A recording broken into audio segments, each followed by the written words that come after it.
Welcome to A Shot in the Arm podcast. I'm Ben Plumley, and this is a podcast about innovation and equity in global health.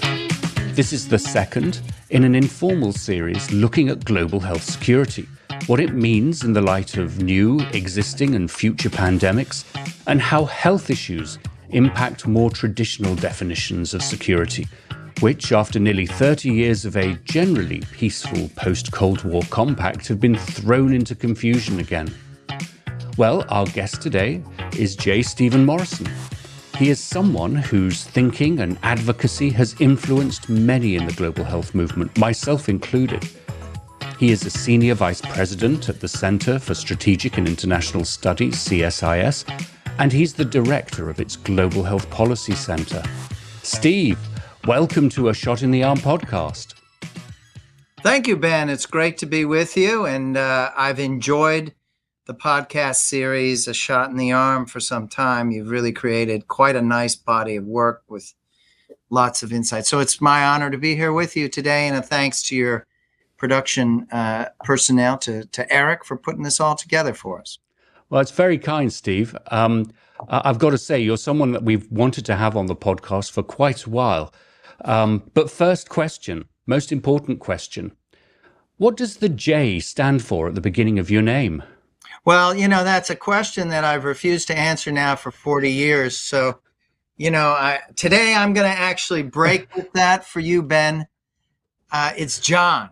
It's John, it's John, full name, John. Yeah. That's it. Well, I've broken with 40 years today. 40 years of tradition broken away. Yeah. Yeah. How very third decade of the 21st century of you. But look, for our domestic, but also particularly our international viewers and listeners, can you describe CSIS and what your role is?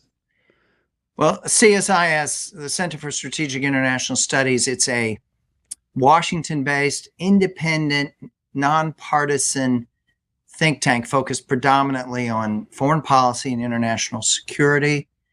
It was founded in 1962 by Admiral Burke, who left the Kennedy administration in the aftermath of the Bay of Pigs invasion, was in disgust, and decided to march over with a young man at his side who David Abshire, went on to become president of the institution, to Georgetown. So it was established initially at Georgetown, was there until it outgrew that space, and has become what it is, which we're a fully integrated think tank. We have about 400 employees and a number of programs. I run the Global Health Policy Center, which was established in end of 2008. And prior to that, I had run the Africa program, CSIS, and we had started out of the back pocket of the Africa program in 2001, the CSIS HIV task force, headed by Senators John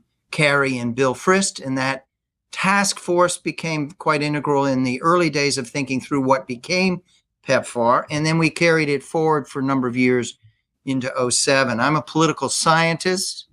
The work that we do since 2008 at CSIS and the Global Health Policy Center focused a lot on health security. It's focused a lot on gender issues, maternal and child health, reproductive health, has focused a great deal on other infectious diseases, malaria, tuberculosis, polio, immunization programs. I'm really interested, Steve. You mentioned that your background is in political science. How has that affected the lens, perhaps, through which you see global health?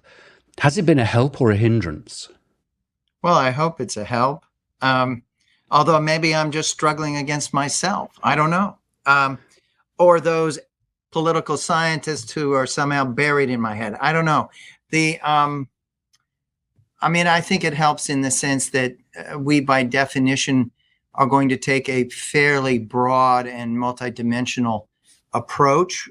We are going to be emphasizing the fundamental humanitarian and ethical basis of work in global health that remains foundational. But we're also going to be looking at the stability consequences, the degree to which U.S. investment, bilateral and multilateral, is something which advances U.S. national interests, and advances U.S. national interests because it's satisfying an ethical and humanitarian obligation at the same time that it's promoting security, particularly when you have very dangerous and destabilizing pathogens that are introduced that can savage a society, undermine an economy, create instability, refugee flows, and the like. And tied in with that, I think, is also that these interventions, these contributions are ones which serve to advance equity. They serve to advance access. They serve to advance the prosperity of communities, that communities in low and middle income countries are in a process of attempting to move forward their communities in the governance and the economic stability of their communities, the prosperity in the future, and hopes that their communities have, and health remains so vitally important in building that sort of healthy community. And so it has those different dimensions. And in our view, these are not exclusive to one another. You can talk about the humanitarian imperative as the lead imperative. You can talk about the ethical obligations as the lead element. That does not discount or undermine the validity of talking about the degree to which these are foundational to a sense of global security. And with Ebola, Zika, pandemic flu, COVID, now monkeypox, these are issues that, as we've seen in the weekend declaration by the WHO Emergency Committee on monkeypox, these are things that can be destabilizing enough to be declared public health emergencies of an international concern. So, Steve, I'm really glad you said that, because this sort of hand in glove, the ethical, moral solidarity around health, but also its broader impact on everyone's security. And I learned that, of course, very much from working with the late Ambassador Richard Holbrooke. You mentioned the WHO declaration of monkeypox as a public health emergency. And I just wondered what your take was on that, because basically Dr. Tedros overrode his advisory committee to make that declaration. And I just wonder what you think the impact of that is going to be. Well, it's the actual impact, it's too early to say. Just a few quick comments on that decision by Dr. Tedros. This was the second meeting in short order by the emergency committee to evaluate the monkeypox outbreak. My personal view is Dr. Tedros made the right strategic decision at this moment in order to make that declaration. It is acknowledging that this has spread to multiple continents and become a pandemic, and is a threat to the populations that it is circulating most predominantly in today, which is men who have sex with men, transgender population, but it's spreading into other populations as well, and into other continents. This is something we've known about since the late 50s, confirmed as of 1970, but we've thought of it as a far less dangerous variant of the same orthopox class that includes smallpox, but concentrated largely in Central and West Africa.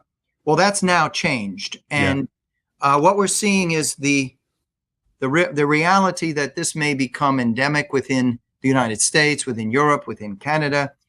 We don't know much about where we're seeing it in Latin America and Asia. I think Dr. Tedros has said some of why he felt this way. I think he feels that it qualifies. I think the step itself will generate higher level political attention and finances.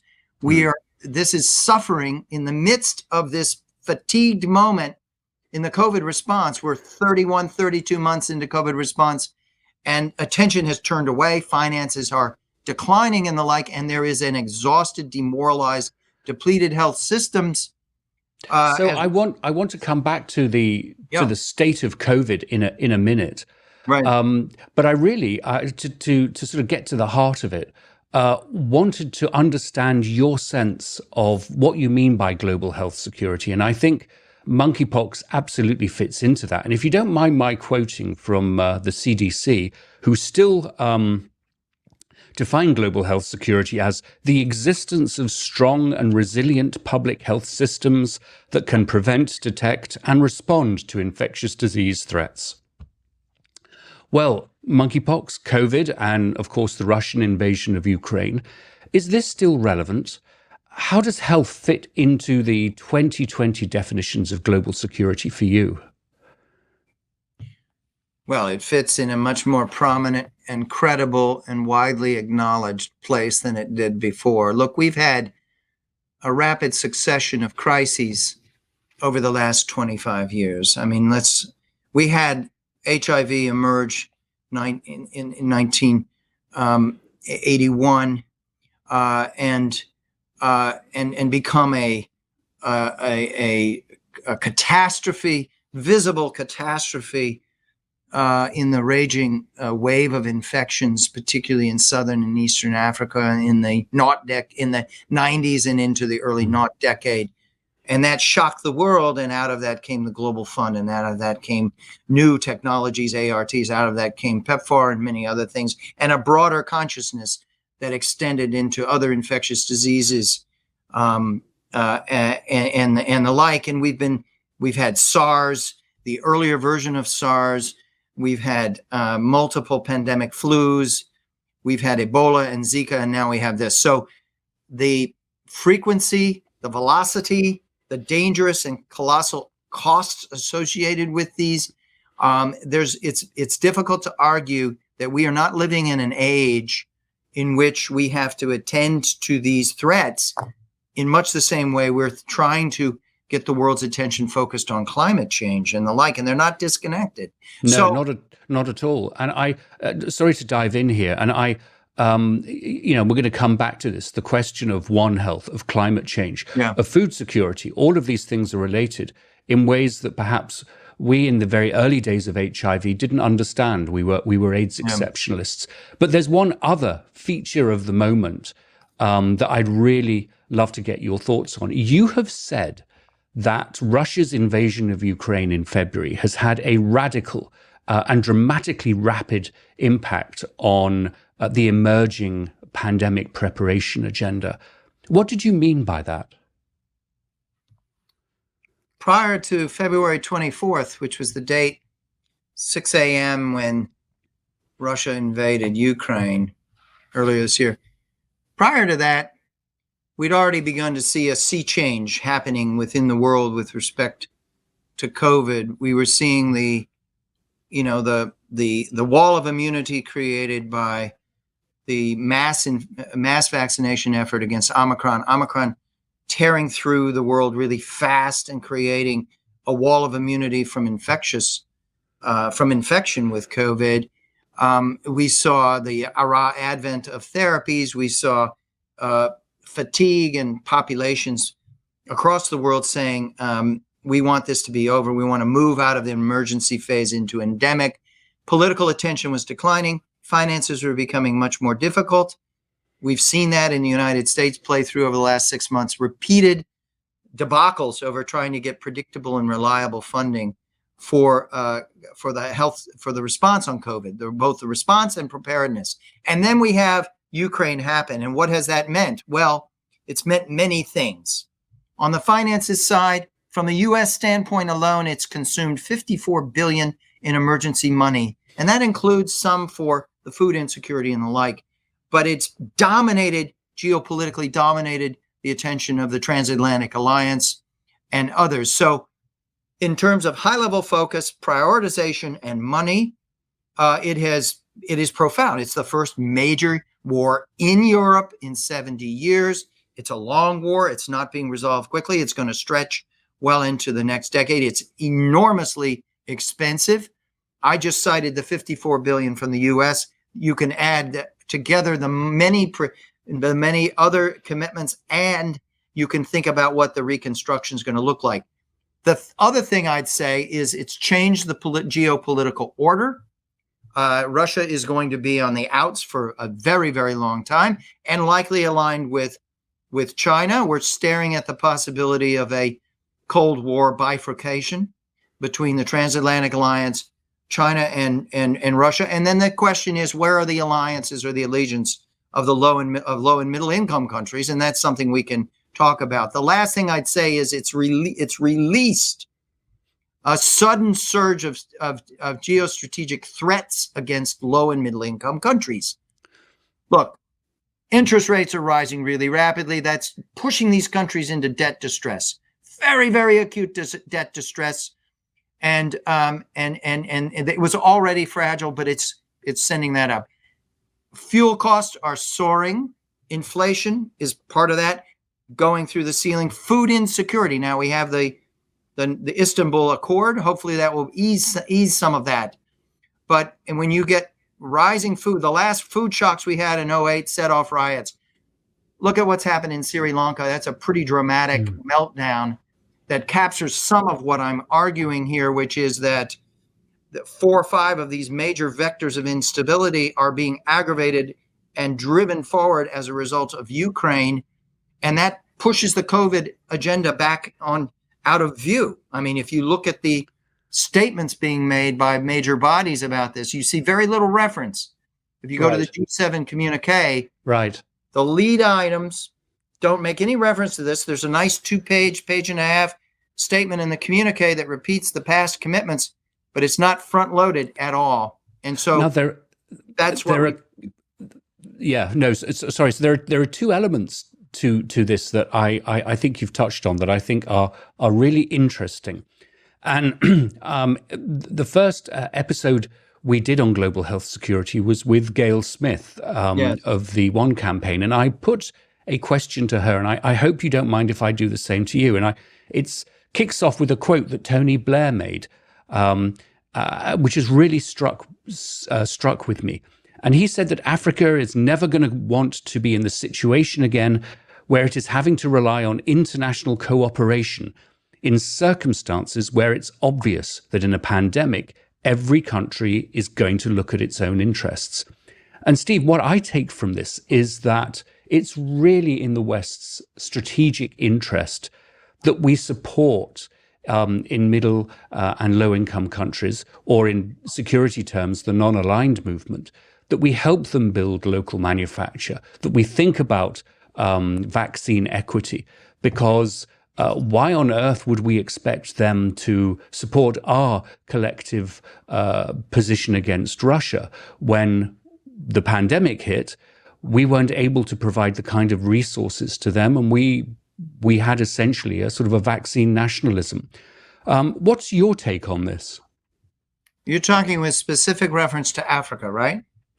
Well, I think it can also apply to lower middle income countries in Southeast Asia, Vietnam, Cambodia, Laos, and of course, parts of South America as well. Yeah, I mean, I think we need to, in some ways, treat these in slightly different ways. But the broad point is that low and middle income countries overwhelmingly are on the fence.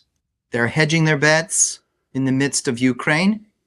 They're attempting to keep themselves out of the fray and not have to make a hard choice between what is emerging as 2 geopolitical blocks in great tension with one another. The transatlantic alliance of the US, Canada, UK, Europe, EU, NATO, and a Russia and China bloc that's emerging here. So you look at the votes in the UN, and that's very well reflected. Now, what's happening this week? This week, Lavrov is cruising around Africa, trying to see to what degree he can convince them to be vocal in condemning the United States for the food insecurity, or the West for the food insecurity and the inflation and the debt distress that they're experiencing. So there's a competition going on, and we're going to see some very senior American diplomats cruising around Africa this week as well, doing the similar dance. So there's a sensitivity that they are in play. Africa is at play, and there's no single opinion by any means. And I think there's skepticism across the board. China's model of what it offers to most Africans is not particularly appealing, I believe, in most respects. They did very, very little. Okay, they had a very aggressive vaccine diplomacy. Africa was largely ignored and left out of that vaccine diplomacy. Let's be honest. They moved a billion doses of vaccine in 12 months. Almost none of that reached Africa. So let's not kid ourselves. They were not seeing Africa as strategic partners, and they didn't follow up. And the debt associated with this is a very powerful element of that debt distress that I've been talking about here. Oh, you're absolutely right, Steve. And I think of it in terms of Zimbabwe, which has indebted itself very significantly to the Chinese. And again, this kind of economic distress that appears, they have no way to really to respond to it. So So Ben, I think also, what's Lavrov offering, right? He's running around Africa. What's he offering people? I mean, they have security arrangements. There's no question. They've been providing security assistance to a range of countries, and that has significance, but it's nothing compared to what the security relationship with India, which is $500 billion of purchases, $500 billion of purchases of Russian gear every year in the security phase, in the security world by India. We're talking peanuts in Africa. We're also, however, talking about various forms of oligarchic money, Putin-esque money that's showing up in the coffers of a whole bunch of very important political parties that happen to be in power in Africa. And some of that has been disclosed. Some of it is linked in with platinum mining. Some of it is linked in this. So the Russians have their ability to work their magic, but I think, frankly, they don't have much to offer Africa in this. I think that's right. And you have the value of investments like PEPFAR and US investments into the Global Fund that, should really act as a bulwark. But basically, we screwed it up. I've got to say, we screwed it up over COVAX and support for their responses in managing COVID. Well, you have to ask yourself, Ben, though. Yeah. I mean, yes, there's resentment. There's residual resentment within Africa for the fact that so many states were left back of the queue on access, ready, affordable, quick access to vaccines for COVID. Yes, today we're in a situation of excess of a mountain of vaccines that are going unused in Africa. So you have to ask yourself, okay, we went from scarcity, acute scarcity, inequities, and the like. Then now we have overproduction, and we're going to see. We've already seen an estimated 1 billion doses of COVID vaccines go to waste, and here in the United States, we're going to be sitting on 600 million doses that we don't know quite what to do with. And the question in Africa is prioritization and capacity to manage them. And the United States and other donors need to be very sensitive to that and be committed to building those capacities. And there are plans on the works. We're having trouble financing those, but we'll get over that. And those will be much appreciated. But let's not kid ourselves also.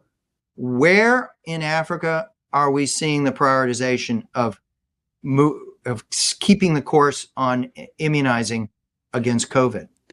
This issue never got the same level of traction and attention that was estimated. And there's a whole bunch of reasons for that, not the least of which the human consequences of COVID have been different. Yeah. Now, some countries, South Africa's done amazing stuff, amazing things. But I think it's a pretty complicated thing. So I wouldn't rush to judgment that COVID has ruined the West's relationship with Africa. It's put stress on it. It's created resentment around the inequities and the like. But there's a much bigger picture in which African leaders are looking at the current challenges in front of them and trying to figure out how to navigate this. That is hugely helpful, Steve. I think a really important message that all of us in the public health community need to be aware of. You've given me the opportunity to have a fantastic bridge from COVID Ukraine into financing for global health. And I wanted to get your thoughts on the way the Europeans have responded to Ukraine. Refugees. There has been a flood of refugees into the European Union. Not so much, or not at all, really, in my home country, the UK. But my sense is that this has really affected the resilience of these nations, both their ability to absorb such populations, but also their ability to provide social welfare and health services to them. And do you think that we in the United States fully appreciate the angst and concern that Europeans, who are also very significant contributors and donors to the global health movement, that there's a limited pie here, and that they may prioritize things very differently from what they would have done at the beginning of this year? Well, that's a great question, Ben.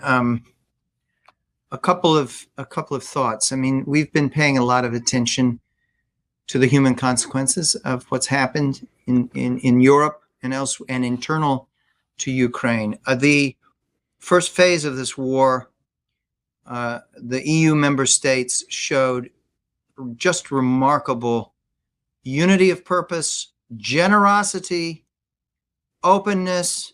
They pivoted, and it was remarkable to observe. And of course, in certain countries, Poland, for instance, which has, I don't know, probably well over 1.5 million permanent resident or people that have registered to settle there versus transit. Germany, which has well over 1 million that are registered. The UK is under 100,000.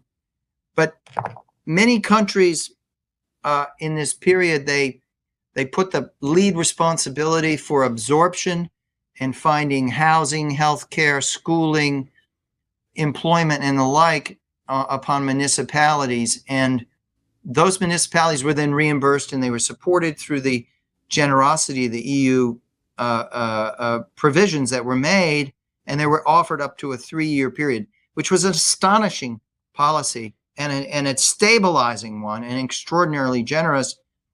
I don't know what the current figures are, because some people are migrating back, but keep in mind also that the astonishing speed with which 6 to 7 million people departed Ukraine, starting at 44 million total population, and departed and went into the neighboring European states. So this was at rocket speed, and it was managed quite well. But your point is, as you reach a saturation point, as you reach a point of very, very long attrition, which is the war we're in, where it's not likely to be settled until sometime in 2023, fears begin to rise about the affordability of this, about the management of the next wave, if there is a next wave, because of course, what's happening in the South and the East in the Russian war is driving more people out. And it's a deliberate policy. Let's not kid ourselves. Russia's policy intent in this war was to drive people into Europe, to make it painful and a burden. And the more they can continue to drive them.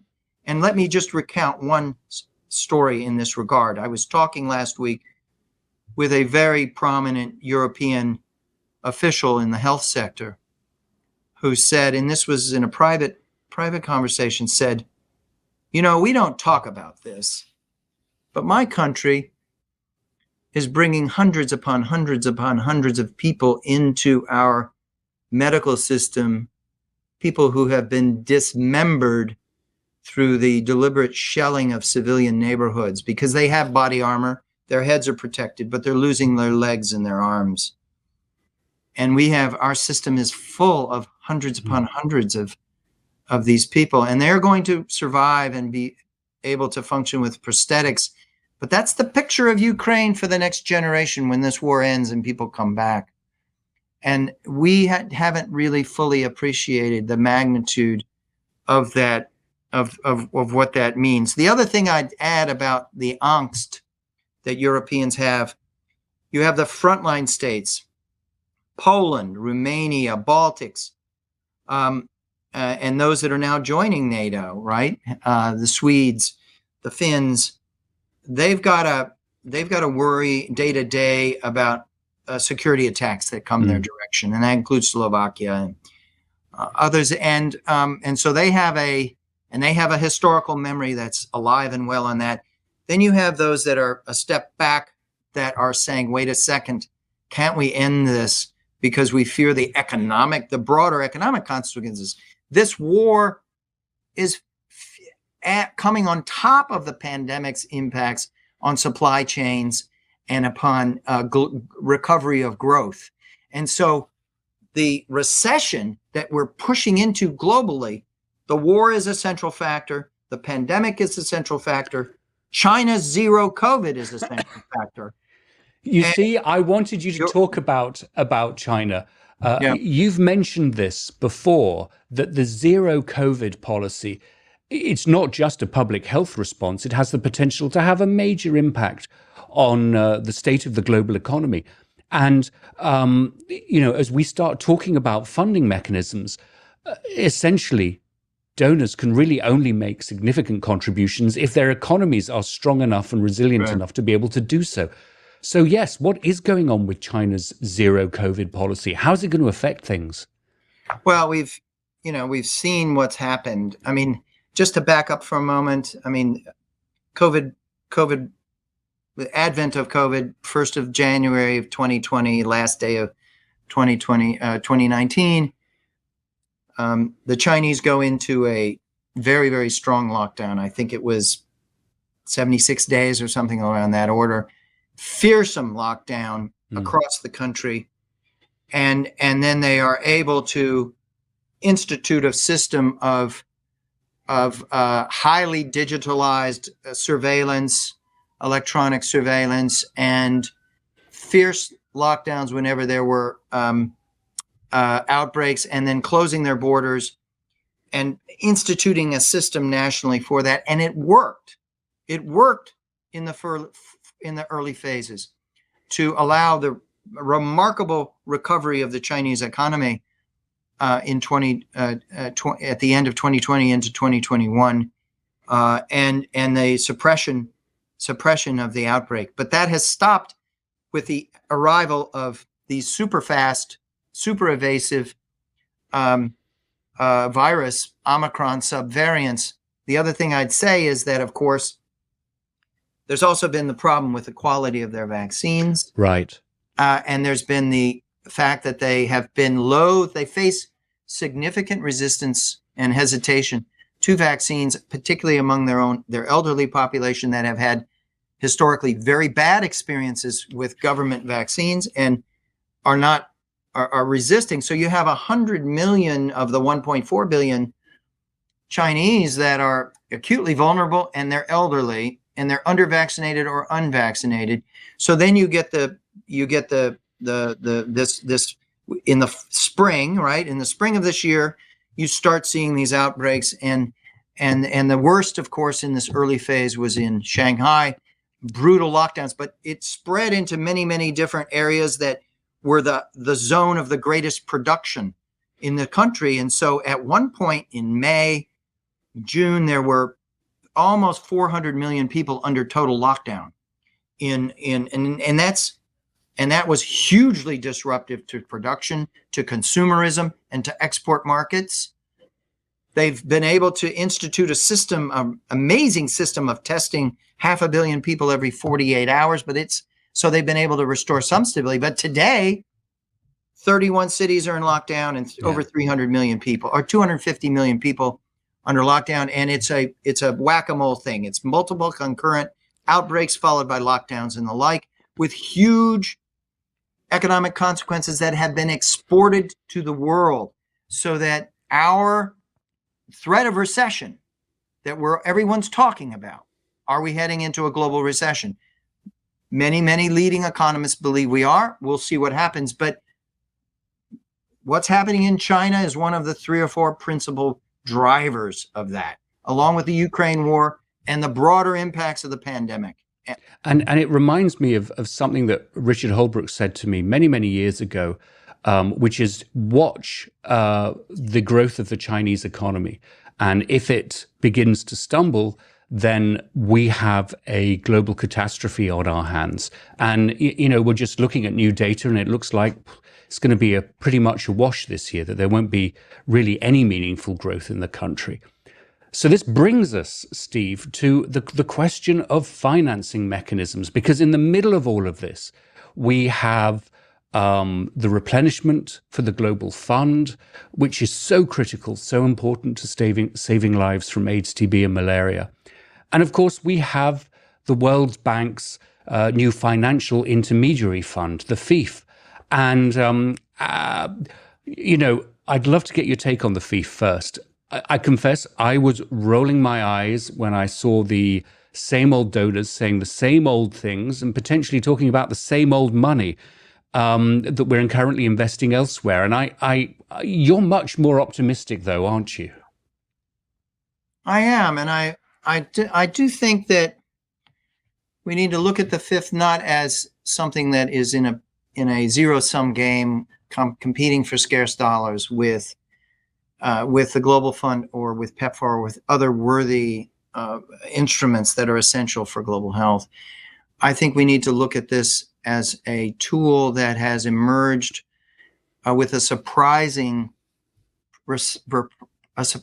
robust coalition, diversified coalition standing behind it in a non-traditional way. And what I mean by that is we had Ebola, we had the global health security agenda that grew out of Ebola, in which countries of all ilks, low income, middle income, high income, joined together with a bunch of other international institutions like Africa CDC, AU, ASEAN, WHO, and others to look at how well prepared for pandemics, outbreaks are these countries. Let's quantify that, look at it systematically, come up with plans and budgets. But that process ended with no serious new commitments made and very, very little progress. And people were somewhat shocked by that and thought, okay, there has to be something that will shake the complacency and get these countries to invest in a higher level in their own work in partnership with external bodies. And of course, COVID comes along and shocks everyone. And now we're in a risk zone of descending back into complacency after the crisis. And this instrument has come forward. I think it got its big boost in the G20, in the high-level independent panel that was put together. It got validated by the Indonesians and many others. It had a strong U.S. role. Interestingly, the Chinese were very quiet and did not object to the proposal moving through the high-level independent panel and being approved by the Finance and Health Ministerial a few weeks ago. And now the Chinese have come in with a pledge of $50 million for this. United States got the EU and some of the wealthy Europeans, the Germans and others, to come in with this. They got the Africa CDC and the AU on board. They got the Indonesians and the ASEAN on board. And that permitted the World Bank to take the step it took in June, which was to embrace this and say, we will set this up as a fund, and we will raise the funds, and we will define the mode of governance, and we will define what it is that it's going to do that's going to be catalytic but not redundant to what the Global Fund does and others. And will the fund and CEPI and others be eligible to join in implementing this in a new and dynamic way? Right now they have about $1.25 billion pledged for the opening phase. They're awaiting other words. This is going to be a slow and incremental process. Estimated need per year was on the order of 10 billion, but so it's not where we want to be, but it's moving forward, and it fills a terribly important gap, and it has a non-traditional coalitional multilateral approach. But in many ways, though, Steve, it sort of is quite traditional in that, the lessons that we learned from HIV, from, say, UNAIDS, but particularly the Global Fund, that you would have not only government actors, but civil society, particularly affected communities on governance. And I know that, the World Bank is a very, very traditional old school mechanism. Yeah. Are you confident that in setting this up, they will take the lessons of the Global Fund to make sure that it is truly inclusive and transparent? I mean, that's a point of great debate right now. And I think that issue is terribly important for the legitimacy and the functionality of this instrument. It has to have a legitimacy and a basis, and I believe that it will acquire that. It will acquire that if it consciously goes out and makes sure that happens, but also in how it defines what it's going to do as its top line priority in the first phase of its work, when it's not going to have a lot of money, but it's got to pick its spots. And if it picks its spots around community-based surveillance capacity, community-based workforce strengthening, the Global Fund's not able to do everything. PEPFAR is not able to do everything. They are not equipped in that way. And so it has to be value add, but it has to be value added on top of those other gains. And it has to have a range that reaches well beyond the countries served by PEPFAR. And so I do think that there's a window, and for building that legitimacy. I don't think that's been foreclosed. I would not rush to judgment. Right. The bank houses these intermediary funds for the climate change, for other things. The bank is not setting the rules of order for how the governance will proceed. That is to be determined by this coalition that I've mentioned. So it's all to play for, basically. And then what about the Global Fund? And I know we're getting to the top of the hour, but we couldn't have a podcast about global health security without talking about the Global Fund replenishment and where we are. Now, we're in the process of all of us advocating to get our governments to contribute. So we've got to be upbeat about this. And obviously the US contribution, which was an increase of 30%, really, really set the bar high. What do we have to do, given the challenges that our European colleagues face, to make sure that the Global Fund is replenished as fully as possible? Okay. Let's just remind the listeners and viewers, it's a 3-year replenishment. The Global Fund has asked for $18 billion. That's a 30% rise over the last 3-year cycle. It wants to do more in those 3 diseases. It wants to do more in providing support in broader health security. And Peter Sands and the Global Fund have huge credibility because they have been, in the course of the pandemic, so remarkably innovative and courageous and fast moving in doing all of the above. And so they're entering this equation with us. Their star is very high, and deservedly so. And it's hard to find, an instrument that has had greater impact and shown greater creativity and courage in the midst of all this and delivered on those things. I mean, the U.S. government rewarded the fund with an emergency allocation of $3.5 billion on top of our normal contributions. And they used that to great effect. The U.S. commitment is a third of whatever the aggregate number is. So if they can get to 18, we're going to go to Congress and get commitments of $2 billion per year over the next 3 years, 30% increase. We're committed. President Biden is hosting this. He's the host, along with, the other major donors, and including the regional bodies and African leadership, and will be working the phones. Now, will they get to 18? We know the chaos that it currently is in London. We know the economic strife, hard straits that the UK government has hit. So are they able to deliver a 30% rise, or do they have a 30 or 40% cut? That's a very real issue. And it's something we are, advocates are really working on. And right. I really think the jury is out. Yeah. And Really worrying. you look at the chaos in Rome at the moment. We're likely to have a government led by, possibly by Giorgia Meloni, a sort of neo-fascist movement in alliance with Berlusconi and Salvini's parties.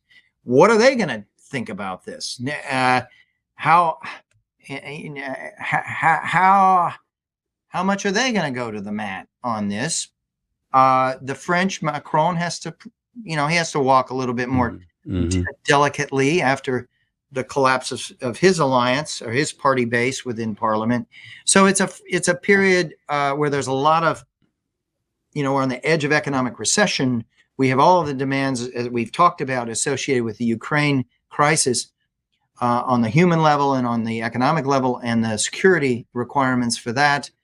And now we have this, and so it's difficult. I think they will do okay, and because of the durability, I think the Japanese will be pretty strong. The Americans are going to be strong. The Canadians, we'll see how the Canadians do.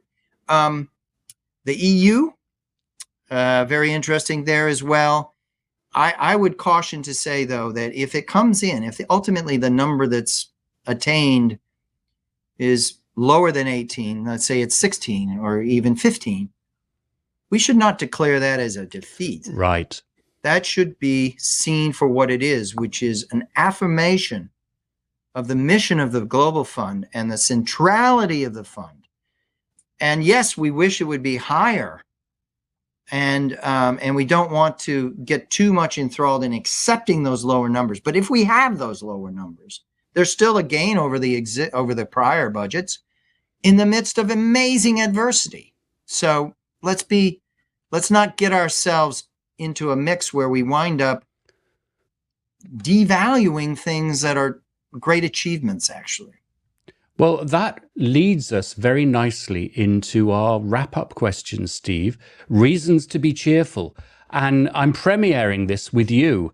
My final question for guests going forward is, why should we have reasons to be cheerful? Taken from the name of an old Ian Dury and the Blockheads song, which was well before my time, of course, but Ian Dury was a national treasure in the UK.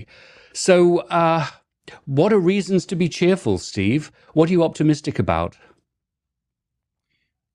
Look, I don't think any of us go into this work and stay in this work who don't retain a basic fundamental optimism in the ability of people to mobilize and stay the course in that mission. And we are still in the midst of a historic period of enormous gains. And we have institutions that have proven their worth and their durability over now several decades. We have some new institutions coming forward.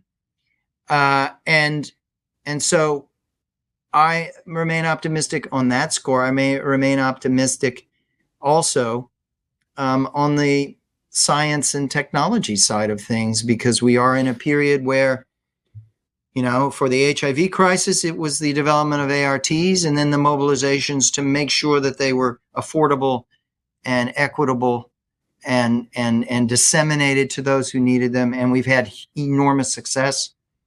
With monkeypox, we face this challenge now of figuring out how to get the best vaccines available, get tests out, get therapies out, and begin to push them to where they're truly needed. And that includes Central and West Africa.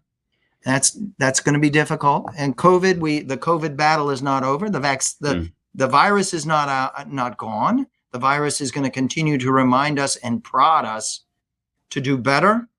And so for all of those reasons, I think we need to be vigilant but optimistic about what's going to happen. This is a tough time. This is a time of adversity. This is a time of extraordinary multiple concurrent crises, geopolitical, economic, health security. But we have many tools of a political and operational and technological type that we can bring to the table. Thank you. No, and I think, this is our moment. This is what our generations who are alive now are here to do. We have to maintain that optimism, and I completely share that. Well, Steve, I got to say, thank you so much for a really enlightening and informative conversation. There's so much to digest here. You are a shot in the arm. Thanks so much, Ben. This is really a pleasure, and I'll see you in Montreal. See you in Montreal. Well, that's it for this episode. Hope you enjoyed it. Thanks to Steve Morrison. If you'd like to know more about CSIS, visit their website at www.csis.org. Thanks to Eric Espera, our producer and director from Newsdoc Media. And finally, a big thanks to you. You can find us on all podcast platforms and on our YouTube channel. Don't forget to subscribe and give us 5 stars. Well, have a safe week and a great week, everyone.